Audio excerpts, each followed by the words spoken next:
ইট মারছে, এই যে হাতে রক্ত বেরোচ্ছে এখনো। স্টুডেন্ট সাথে পুলিশকে মারো যাতে ওরা তোমাদেরকে মারার পর কেউ কিছু বলতে না পারে। দেশের অযোগ্যরাই যোগ্য মানুষকে মারে ফেলতেছে। গুরুদুয়ারার সামনে টিয়ারশেল মারছে এবং ভিসি চত্বরে টিয়ারশেল মারছে। পোলাপানগুলো যে ব্যাক করবে সেই কোনো স্কোপ রাখে নাই। অনেক পোলাপান আহত। এটা একেবারে ভয়াবহ একটা আক্রমণ। ইট মারছে, এই যে হাতে রক্ত বেরোচ্ছে এখনো।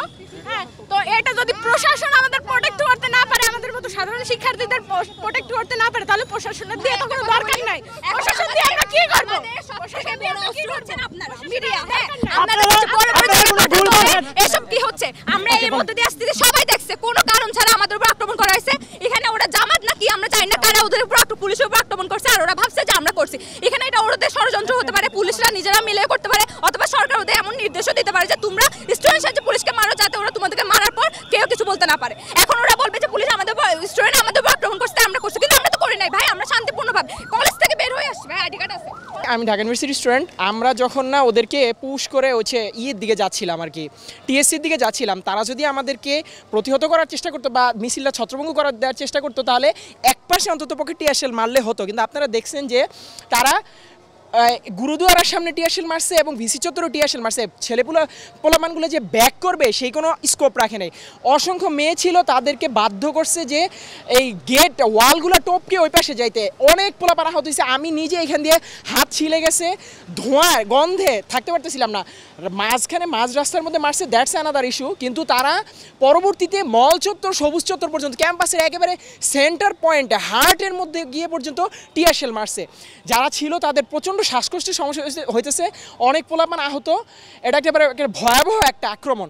বিশ্ববিদ্যালয় প্রশাসন, ঢাকা বিশ্ববিদ্যালয় দেশের সর্বোচ্চ বিদ্যাপীঠের উপরে কিভাবে এরকম আক্রমণ করতে পারে? এবং প্রক্টরের অনুমতি নির্দেশেই তো এই ধরনের হামলাগুলো হয়েছে। কারণ বিশ্ববিদ্যালয়ের মধ্যে তো সশস্ত্র বাহিনী ঢোকার কোনো অনুমতি নাই স্বায়ত্তশাসিত প্রতিষ্ঠানের ভিতরে। প্রক্টোরিয়াল টিমের হাতে হচ্ছে সমস্ত ধরনের আইন শৃঙ্খলা রক্ষার দায়ভার। তারা কেন ঢুকাইলো? তাদের নির্দেশে এই ঘটনাগুলো ঘটছে। আমরা জানাজা শেষে আমরা রাজুর সামনে, আপনারা জানেন 71-এর সেই প্রতিবাদী স্তর, যেখান থেকে 71 মুক্তি বাহিনীরা যেখান থেকে প্রতিশ্রুতিবদ্ধ ছিল, যেখানে মুক্তি পাক হানাদার বাহিনীদের উপর যেখান থেকে আর কি ছাত্ররা সংগঠিত হয়েছিল, সেই রাজু ভাস্কর্যের সামনে আমরা তাদের গায়েবী কাফির নিয়ে আমরা যাচ্ছিলাম। সেই সময়ে আমাদের উপরে টিয়ারশেল দিয়ে আমরা ছিলাম মাঝখানে, আমরা ছিলাম ভিসির বাসভবনের সামনে। দুই সাইড থেকে, একদিক থেকে বেগম রোকেয়া হলের সামনে থেকে, রোকেয়া হলের সামনে থেকে, পিছন ভিসি চত্বরের এই দিক থেকে তারা টিয়ার গ্যাস মারতে থাকে। এতে আমরা বিভিন্ন জায়গায় বিভিন্ন ছুটে চলে যাই। এই যে আমাদের উপর যে আক্রমণ করা হচ্ছে, সাথে সাথে আমাদের সাংবাদিক ভাইরা যারা সংবাদ কাভার করতে এসে সাধারণ মানুষের কাছে পৌঁছায় দেওয়ার জন্য এসেছেন, তাদের উপরও হামলা করা হয়েছে। এটার তীব্র নিন্দা জানাই। এবং এইগুলোর পুরোটাই আমরা জানি সরকারের মাল্টি প্ল্যান, সরকারের এটা মাস্টার প্ল্যান। সেই মাস্টার প্ল্যানের অংশই পুলিশ আমাদের উপরে এইভাবে ঝাঁপিয়ে পড়তেছে। ভাই, কৃষকের টাকা, সর্বশ্রেণীর ভ্যাট ট্যাক্সের টাকা দিয়ে তারা চলে, সেই টাকার অস্ত্র দিয়ে আমাদের উপর হামলা করে। আজকে দেশের অধপতন এটাই, টোকাই মেধাবীদের মারতেছে। আজকে দেশের অযোগ্যরাই যোগ্য মানুষকে মারে ফেলতেছে। এইটাই আজকে দেশের অধপতন। এতদিন ধরে যে আন্দোলন করতেছি, আমরা কি কারো উপরে হামলা করছি? আমরা অবশ্যই হামলা করি নাই। সাধারণ মানুষের কাছে প্রশ্ন, এটা কি 6 দফার মতো এত কঠিন ছিল?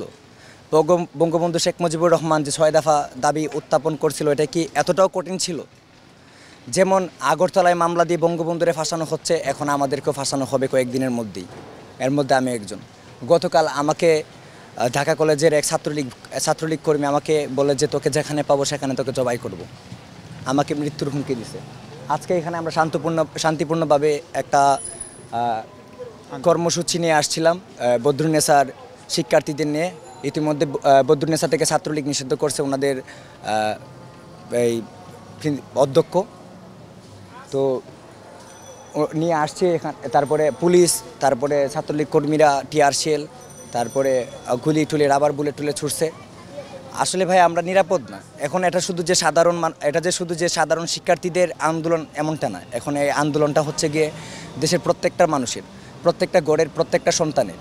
আসলে শুধু যে শিক্ষার্থী দিয়ে হবে না, শিক্ষার্থী কত, অভিভাবক সহ সবাইকে মাঠে নামতে হবে। যদি দেশকে বাঁচাতে চান তাইলে আমার একটাই প্রত্যাশার দাবি থাকবে প্রত্যেকটা অভিভাবকের প্রতি, যেন তারা মাঠে নামে আমাদের সাহায্য করে এবং দেশকে আবার মুক্তি করে এই নৈরাজ্যের হাত থেকে। 52 সালে যে কাজটা করলো, শেখ হাসিনা সেই সেম কাজটাই করলো 2024 সালে এসে, এতটুকুই বলার। এই দুজনের মধ্যে কোনো পার্থক্য আমি দেখলাম না।